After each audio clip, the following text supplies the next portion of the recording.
good to see you. Welcome to my channel, AB7 Trader. How can I help you? Gusto niyo bang matuto about stock market, technical analysis, tips and strategies? So, don't forget to subscribe my channel, then click the notification bell dahil every week nag-upload tayo ng 3 minimum videos about stock market. So guys, good evening. Ngayon, mga ilan sa mga nag-trending na naman na stock, atin na namang re-reviewin. So, sa pamamagitan ng technical. So, dito tayo sa araw-araw, tinitingnan natin yung mga stock na to. So, bakit sila nag-trending? Ano ang indication nila kinabukasan? Ano ang possible na ibibigay sa atin? So, possible ba na ipa-profit or possible ba na pwede tayong sumakay sa kanila na papuntang uptrend? So, yun ang ating aalamin guys. So, ngayon naman nag-trending guys. So, CCHP, Cemex Holding Philippines Incorporated, Apex, so nanatili pa rin sa Apex, Axilum, so bago, Axilum Resources Corporation, Arit, so nandiyan pa rin, si Macro Asia, dito, si Merrimart Corporation, Nickel Asia, ECC, si Mirara Mine and Power Corporation. So, ilan ito sa mga trending sa nagdaang oras sa stock market. So, tingnan natin guys, kung ano ang sinasabi ng kanilang technical ngayon. At subukan natin ipaliwanag based doon sa ating kakayahan at counting kaalaman na pwede nating ibahagi at i-contribute sa inyo. So guys, punta tayo sa ating Instagram.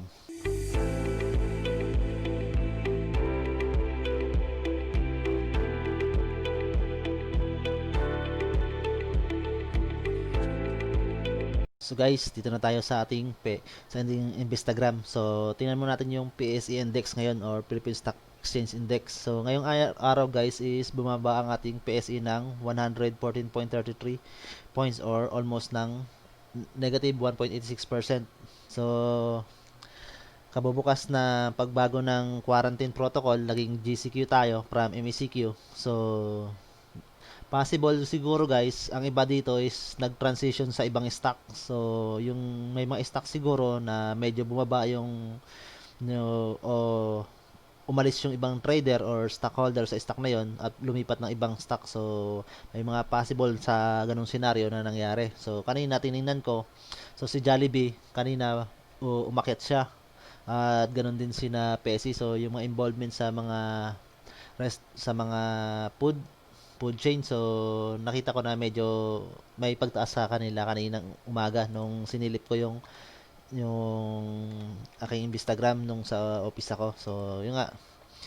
Si Jollibee kanina guys, so nagkaroon to ng pag-green ng candle. So, kanina umabot ng 142.67 pero ngayon nung hapon so binaba siya. So, ganun din si Pisa, so si Shakey's Pizza. So, yun nga guys, nakita ko kanina yan, nagkaroon siya ng pagtaas ng mga presyo.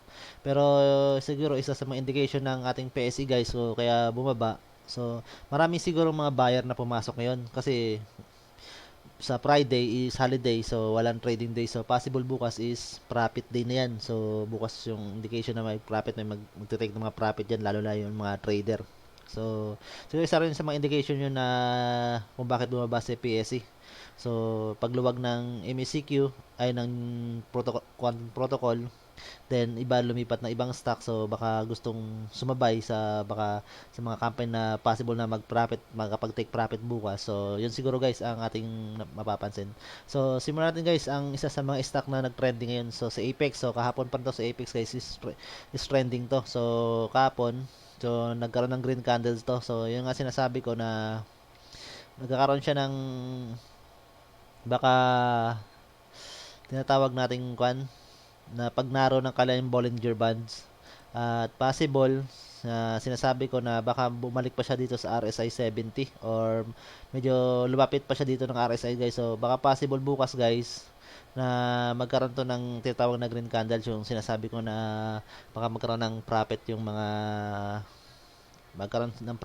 ang mga take profit yung ibang mga trader. So ngayon naging 9.41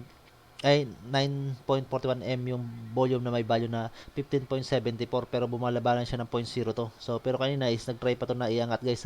Nag-opening pa siya ng 1.72 pero pinaba ng mga buyer. So ngayong araw, so kung makikita nyo, so halos 0.66, so halos may mga bumibili sa kanya Halos may nagbibigay ng volume si Value Q. So, nagsisell ng volume. So, may mga sumasalo ng mga kwan, ng mga buyer. So, possible guys na indication bukas na may green candle. So, mapag-profit dito, may mag-take profit dito. So, kasi yung kanya, hindi naman siya bumaba sa 60 yung RSI ngayon eh. So, hindi ganong kalakihan. So, nag-try pa nga to na inangat guys eh. So, tingnan natin yung ginalaw niya ngayong oras ng candle. So, yun guys, oh, medyo nag-widening oh. So, may sa 50 minutes nagkaroon ng green candle oh, nagpa-widening ang halos nagkaroon ng last 30 minutes ng price ng trading time niya is halos nag-widening. So, possible na may pagkaroon ng profit. So, ito, nag-opening siya dito pero tuloy-tuloy ng pagbagsak niya sa hanggang sa nag 10:45 to ng 11 pero tumaas din. Tinatry na itaas pero bumaba pa rin. So, pero last candle niya is green naman yung sa 15 minutes niya. Pero, ang nakikita ko kasi sa kanya guys is galing nga siya sa tinatawag natin na overbought.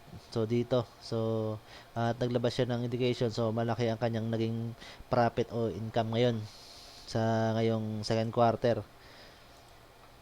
Kung makikita nyo rin na kung siya is halos current asset na lang is 3.18 billions pero total asset niya is 15.06. So possible na hawak ng iba yan sa guys ng ibang mga trader or investor yung kanito yung mga stock. So halos bullish guys, mapapansin nyo bullish, stochastic bullish yung CCI 20. So possible na may pagtaas pa to guys. So may total liabilities na siya yo na 8.73. So possible na may mag-take profit dito guys. So medyo malaki na yung hawak ng mga trader or mga stockholder diyan. So possible na may pagtaas ng kwan si Apex guys bukas, so mag-take profit. So kung kuanin to, kung i-try natin to guys, baka magkaroon to ng konting sideways yung galaw nito nung Bollinger Bands at possible na umangat ang kanyang presyo. So tingnan natin yung kanyang parabolic SAR. So nasa taas siya, so ibig sabihin down trend yung presyo niya guys. So nasa taas pa siya. Pero hanggat yung natin, so silipin natin yung alligator niya guys. So mapapansin niyo sa alligator niya guys, so may instance na guys na halos tataas yung future, yung kanya, yung bias niya dito sa future. So makikita nyo. So ibig sabihin guys, may pagtaas to guys ng kaunti. So baka yun nga sinasabi ko kahapon na baka i-try niya i-reach yung RSI 70. So yun ang makukuha ko dito kay Apex. So possible na may take profit bukas. So tingnan na natin guys ang mga possible candle niya bukas. So ngayon last niya na sa asking value is 1.67, ang bid niya is 1.66. So nag-close siya sa 1.66. So possible bukas baka dito mag-open sa either lang sa dalawa na yan guys. So 1.66 to 1.67. So yun ang masasabi ko guys, baka bukas may mag-take profit na pa rin dito kay Apex at baka mag-green candle. So Friday bukas, so possible yan. So sumunod guys is si Arit. So si Arit is nag-green candle compare kahapon, pero ngayon guys retracement tong candle nito. So double pattern candle kaya. So ito lang masasabi ko sa technical na to. So pag green candle ang ibigay nito bukas dito guys, so possible next week may pagkakaroon siya ng tinatawag natin na pagtaas ng presyo. Pero yung volume niya ngayon guys medyo mababa compare kahapon. So ng mga dag-araw, so bumababa yung mga volume niya. So unlike nung Miyerkules siguro, kung sabi ko nga sa inyo, so baka kaya tumas yung volume nito. So maraming nag-exit siguro nung kwan. So ayaw na maipit siguro dito kasi nga sa IPO niya ang taas, so 27. So nasa 1.25 pa, 1.05 pa yung kailangan para ma-reach niya yung IPO niya. So ngayong araw is tumaas na siya ng 0.15 or nag-form siya ng double pattern candle. So possible kapag green candle ang ma-form niya dito bukas, so possible na baka next week is ma-meet niya na ito yung IPO niya. So yun ang masasabi ko dito kay Arit. At medyo yung mga mababa yung volume, zero, mga nag-i-exit lang to guys. So 4.67 million yung mga volume niya, pinakamababa na volume since na nag-open siya ng IPO. So yun lang masasabi ko kay Arit guys. So hintayin natin baka green candle. So pag nag-green candle, so possible next week baka ma-reach natin yung niya. So at ngayon naman nagluwag na rin naman yung ating quarantine protocol. So yun lang masasabi ko guys. So si Axilum guys, so kanina binabantayan ko, so nagkaroon to ng breakout. So mapapansin nyo, so biglang nag-widening ito guys. So nung nakarang araw, so actually nung Miyerkules kahapon pa siya kuan ng widening sa pag-widening ng kanyang Bollinger Bands, at yung moving average niya is medyo gumalaw ng pataas. So possible na bukas is magkaroon pa to ng tinatawag na profit. So ngayon totally nag-widening na to guys. So makikita nyo baka mag-green candle pa to bukas, at yung RSI niya is nandito pa naman sa above 60. So possible baka ma-meet niya na yung 70. So baka may pagtaas. So natapos na rin yan naman yung tinatawag natin na na medyo nag-sideways yung galaw niya.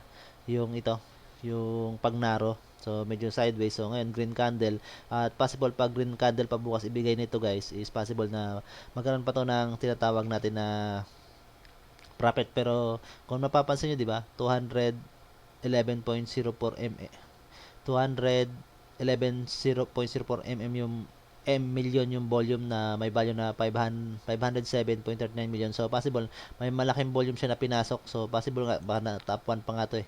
So hindi, top 2 lang sa most active. Top 2 lang siya sa most active guys. So CSM pa rin yung number 1. So indication ito guys, possible na may uptrend pa to na makikita natin. So ngayon guys, so mapapansin nyo, so may nagbibigay ng volume si Makwa yung kan. So halos Makwa yung nagre-release ng volume guys. So nakikita nyo to sa ilalim. Halos Makwa na parang nagbibigay siya sa tinaas niya mang 2.47. So last minutes, so halos last 30 minutes ng si 2.39. So may so 2.35 pa nga siya 12. Simula siya ng 12. Siya yung pinamalakas mag-release ng volume guys, yung si Makwa. So may nagbibigay ng volume, so possible may pagtaas pa nga to bukas guys. So mapapansin niyo naman, di ba, dito may volume pa siya dito, may asim volume pa dito. So yun nga guys, halos 50% pa yung volume niya na current asset pa. So total asset niya is 10.63, at may current asset pa siya na 5.42 billion. So may possible na may pagtaas pa guys bago to tinatawag natin na overbought.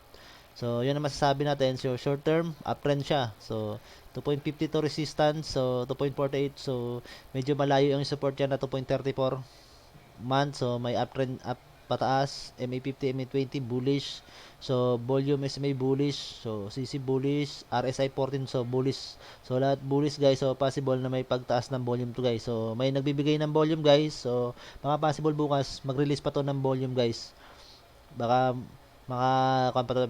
may profit pa to. So kasi ilang araw siya nagkaroon ng sideways. So nung after nito na mag-cross guys, so nagkaroon siya ng paglaylo.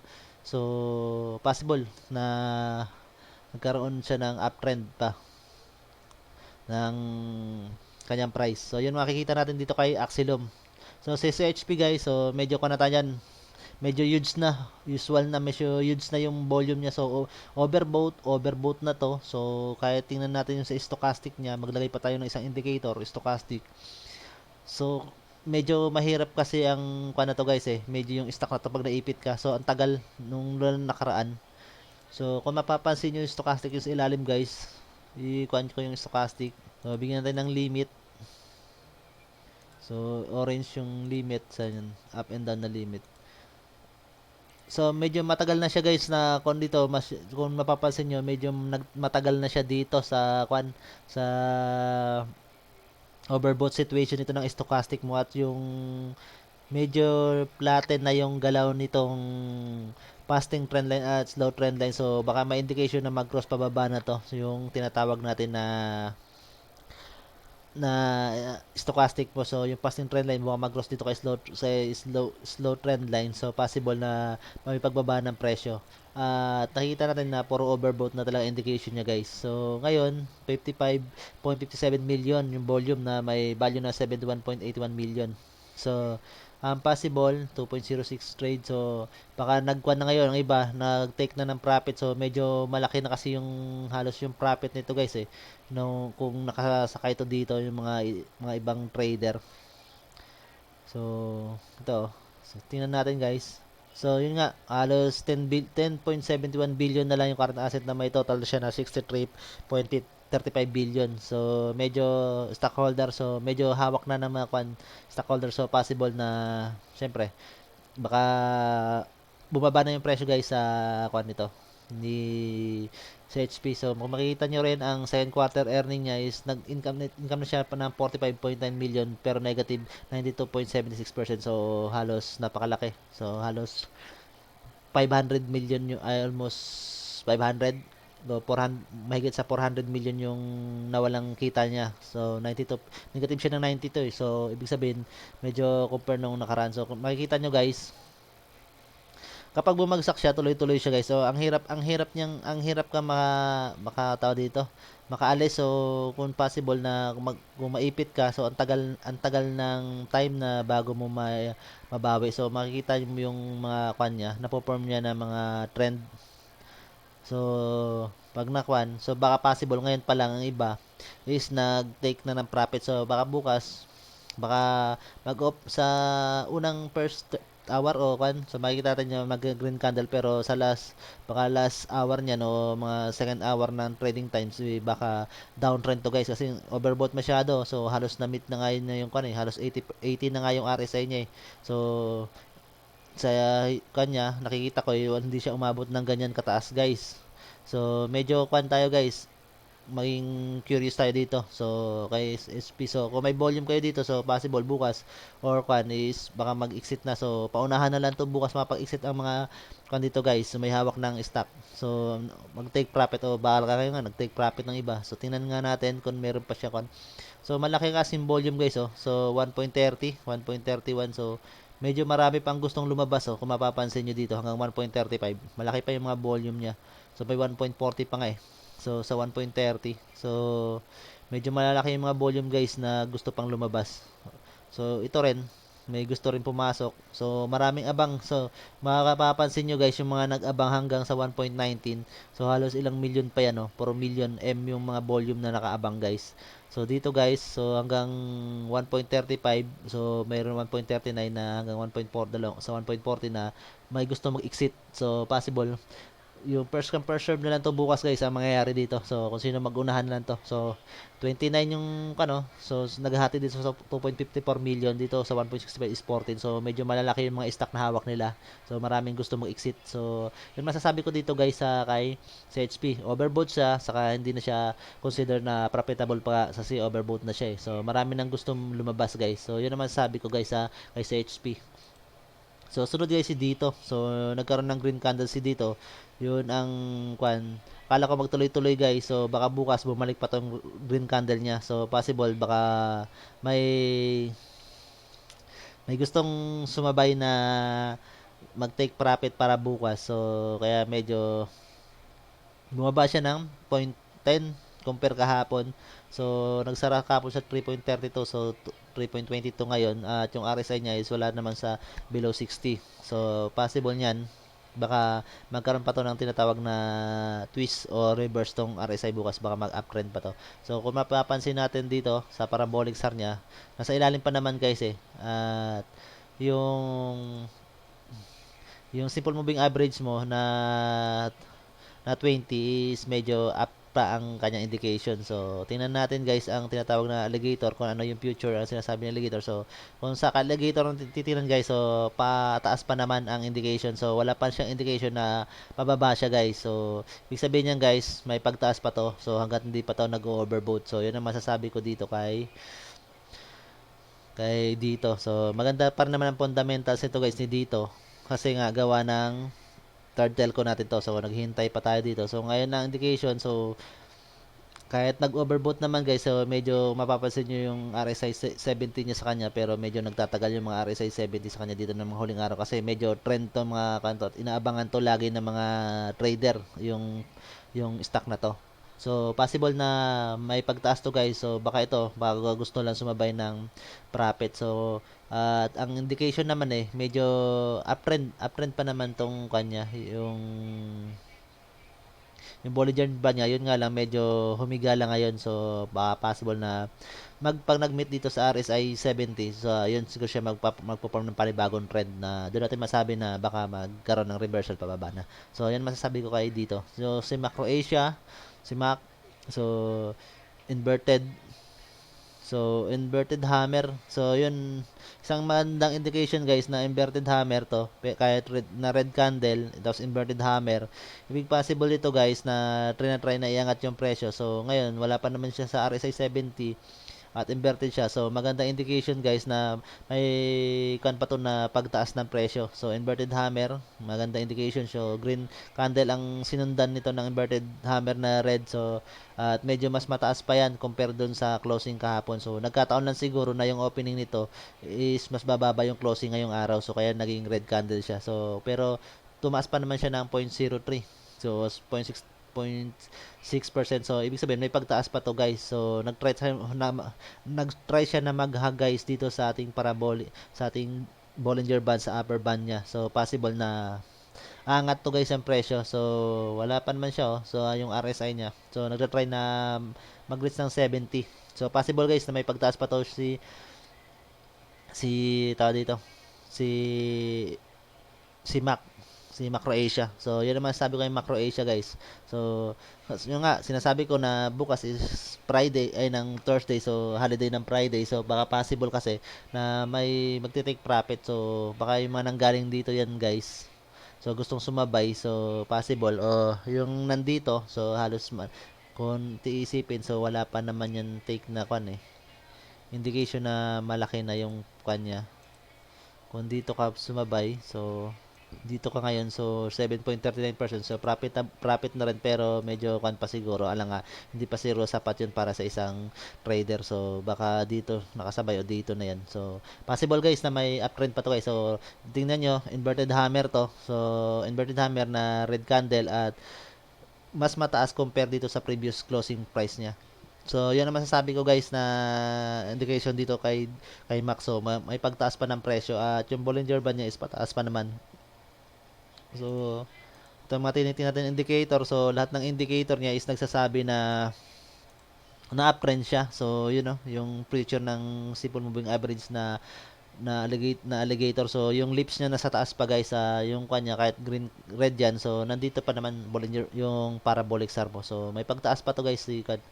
Bukas. So, yun lang natin nakikita. So, baka gusto lang sumabay na mag-take profit para bukas. So, sa Thursday.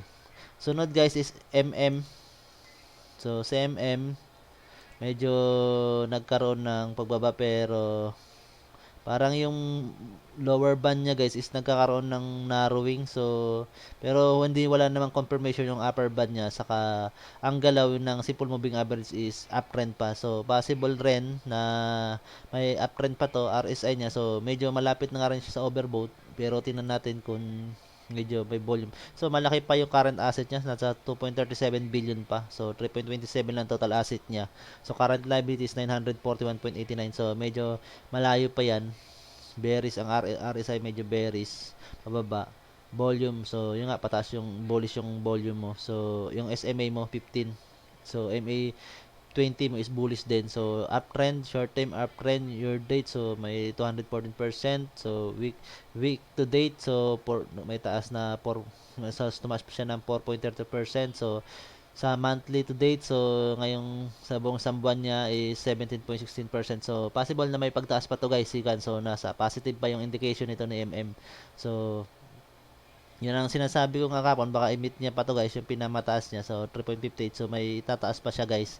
At medyo malaki pa yung volume na hawak niya. So, possible guys na itong si MM is magkaroon pa to ng green candle. So, possible nga bukas yung nagkakaroon tayo ng red candle ngayon. So, baka may mga kwan lang na gusto lang na sumabay sa profit. Kasi nga, kung makikita nyo yung kahapon na candle niya is medyo mataas yung kwan. Halos 0.10 yung kanyang kwan.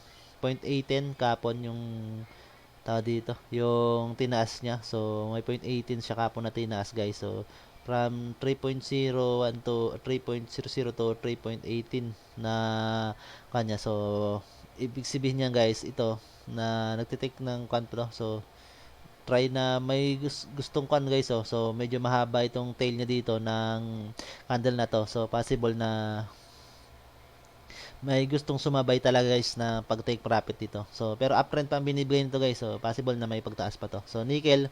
So, si nickel negative na yan guys tulad ni sa HP. So, sabi ko nga sa inyo, overbought nang galing yan. So, possible na baka magkaroon siya ng kwan. So, both ng Bollinger Band niya is nasa narrowing situation na guys. So, ibig sabihin, panibagong trend ang ibubuo niya. So, ibig sabihin nito, magkakaroon to ng medyo pagbagal o paghina ng galaw ng candle. So, either yung opening niya is yun na maglalaro yung opening niya dito or dito, so magko-close na din siya o medyo bababa ng konti. So tingnan natin yung alligator. So medyo platin na yung alligator mo. So nakikita mo yung lips niya guys, so medyo nag-platin na siya guys. Ibig sabihin may tendency na halos malapit na yung kanyo, yung pagitan nila guys. So ito halos medyo halos yung galaw niya is continuous.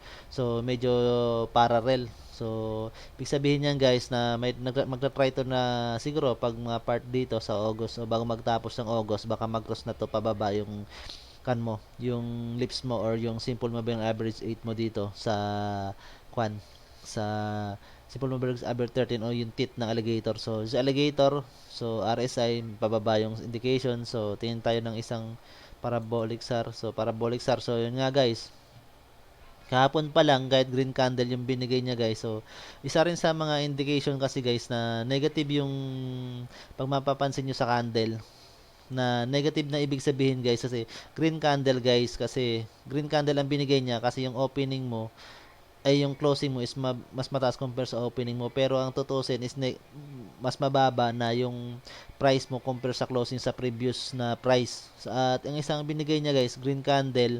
So isang kun ang inverted hammer candle na red na sa ibabaw siya na previous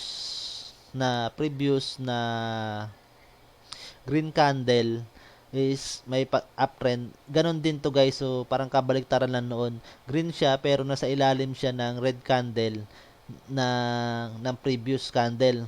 Pero yung previous na red candles is ilalim kahit green siya at medyo mas mababa yung presyo. At kung mapapansin nyo, yung itong parabolic SAR sa taas na kahapon. So kahapon pa siya nagsabi na may pagbaba ng presyo. So sinigundahan niya pa ngayon guys ng another dito. So possible nga nabababa na to si nickel. So baka maglalaylo muna to guys. So matagal na rin kasi nasa overbought situation to at uptrend. So tingnan niyo yung trend niya. So napaka-extreme yung trend na pinorm niya. So possible yan is may pagbaba na. At yung Bollinger Band mo, so halos nag-confirm na yung halos nag-confirm na yung upper band mo at medyo yung galaw niya is medyo pa downtrend na. At itong Bollinger Band mo na lower band is narrow na yung lower band mo. So ito bukas kapag nagpanaro pen, so yun na yun guys, total confirmation na yun na bababa na yung presyo or magkakaroon ng paglaylo, paghina ng price niya. So tingnan natin yung volume na hawak niya. 21, so halos may 50% na siya na hawak o almost 50%. So bullish na yung puro bearish na siya RSI niya. So volume, ang bullish niya lang dito is yung MA niya, yung MA 2050. So 6 months, so mas compare talaga sa 6 months is mas mataas talaga siya guys. So kung January, so mapapansin nyo kung i-average nyo yan, kung mula January is may pagtaas siya. So 6 months, ano ba yun? So hanggang April pala, 6 months.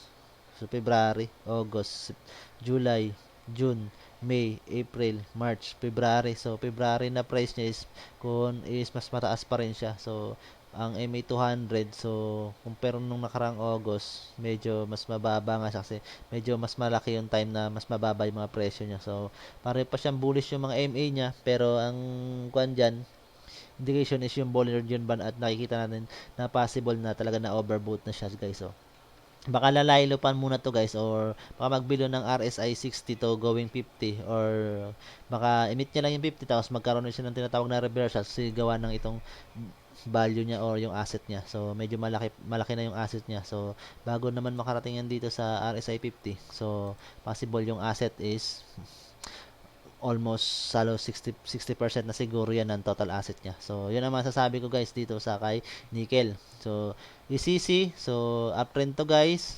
So, yun nga, akala ko na magbe-break na siya kanina. So, nag-cross naman talaga siya guys eh. Tumama naman yung assumption ko yung nakarang araw kasi umabot naman siya ng 9.64, halos nag-cross na siya dito sa tawag dito sa tinatawag natin na simple mabaring average. Pero inihila siya pababa guys eh. So, may mga gustong sumama dito sa stock na to kasi galing siya sa baba guys. So, kung mapapansin nyo, ang RSI mo, so sa RSI mo galing siya sa baba. At yung candle mo, nung kwan is nagkaroon siya ng tinatawag na inverted dito na inverted hammer na green candle. Sa ilalim siya ng ito, yung red candle. So, ang assumption ko dito, ngayong Miyerkules nga na mag-cross na nga to dito. So, kahapon, sabi ko nga na nung Lunes, nung ginawa ko siya ng technical, is magkaroon siya ng gap up. So, medyo lalapit na talaga siya dito sa ating simple moving average sa Bollinger Band. At ngayong araw is magko-cross siya. So, nag-cross naman siya guys, pero nagkaroon na siya ng pagbaba ng presyo. So, kanina, so mga first hour yata to. So, nag-cross to ng first hour or also 15 minutes niya guys. So, alam ko tumaas to. Yun nga guys, oh. Tumaas siya guys, sa 1 pa lang. First hour ba? So, 15, 30. So, mga 10 sa first hours kasi 9:30 yung kwan guys eh, yung market nag-open. So mga 10:30 nga. So nag-cross naman siya eh. Pero yung nga hinila siya hanggang sa last hour. So possible indication kasi niyan guys is baka may mga gustong sumabay sa stock na to. So kasi nga nasa oversold siya eh, situation eh. So galing siya nasa almost RSI 60 siya. So nagtatagal siya at wala pa namang confirmation yung Bollinger Band mo na panibagong trend na. So once na bumuka to guys, nag-widening to at yung candle nito is nag-cross na bukas dito or baka possible na yung price nito bukas is nandito. So naka-cross na dito, nakahag na dito sa ating simple moving average dito sa Team Bollinger Band. So, possible na uptrend na siya next week. So, hanggang next week, may bibigay pa siya sa atin na tinatawag na profit. So, profitable pa siya next week. So, may volume. So, total asset. So, may volume pa naman siya. So, halos malaki pa yan. Ang 22.08 billion na yan. Kung halos 60% pa yan. Ay, 30% pa yan. So, bearish nga lang yung mga MA niya. Pero downtrend, resistance 9.66. So, pero week to date guys is 5.64% siya. Month lang ang negative siya. Pero ibig sabihin nito, kung kahit negative ang indication, ibig sabihin may pagtaas ang presyo mangyayari ito kasi puro downtrend. So, nagbo-bullish na yung stochastic mo. Volume mo is bullish na rin. Nag-neutral na itong mga MACD mo. So, bearish lang yung RSI mo. Kasi gawa ng nag-neutral yung bumaba lang siya ng konti ngayon compare kahapon na presyo. So, yun ang ibig sabihin nun guys. So, ang hintayin natin, so pag bumuka to bukas or bukas or Monday, so pag nag-widening to, so kung ano yung candle na ibibigay dito, halimbawa nag-cross na dito at bumuka, so possible na may uptrend na to. So possible naman sa akin guys, uptrend na ibibigay nito sa atin ni ACC kasi nga nasa overbought na siya. So possible na aangat na yung presyo nito guys. So maganda ba yung kinita? So negative lang siya ngayon compare na first quarter niya na kinita lang siya ngayon is 1.05 pero may kinita pa rin siya pero negative lang ng 70.67% o almost 30% lang ang kita niya ng kinita niya ng first quarter pero kumita pa rin siya guys. So may gandang indication yan guys si SEC. So yun naman sabi natin dito guys sa mga kwanto. So si SEC ganda tingnan. So si SEC ang kuha natin is SEC. So kuha natin si SEC na yan, possible bukas SEC. So, at dito. So, yung kuha natin, Axilum. So, may possible pa to na may pagtaas si Axilum, guys. So, yun naman sasabi ko, guys, sa mga stock na to. So, mamaya, guys, gagawa ko ng video regarding naman sa mga most active ngayon kung ano yung galaw nito bukas. So, gawa natin mamaya siya ng technical, guys. So, baka yung ilan dito, guys, sa mga most active. So, iba naman dito is nasa kuha na sa trending na. So, si Arit, si SEC, so nasa trending na siya. So, mamaya guys, igawa natin ng kwanto guys, ng indication, ng technical indication kung hanggang next week kung possible. So, medyo malaki yung mga volume nito at saka yung value. So, guys, maraming salamat sa inyo.